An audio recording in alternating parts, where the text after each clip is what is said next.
This is Professor Mangesh Mohan. I'm working as a principal in Padre Neel Bandra. It's a polytechnic college.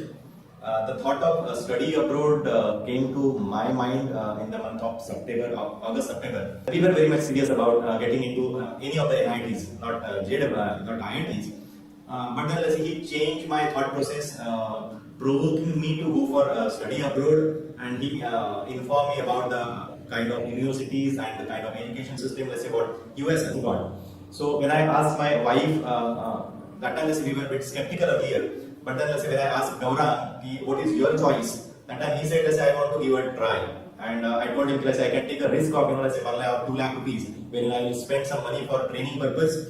And then at the same time, let's say I made him understand that he has to concentrate both on JEE as well as this SAT and all. He got the admit from Arizona State University with a scholarship. We thank UT for giving this opportunity for my son to go to one of the finest university in US. Thank you.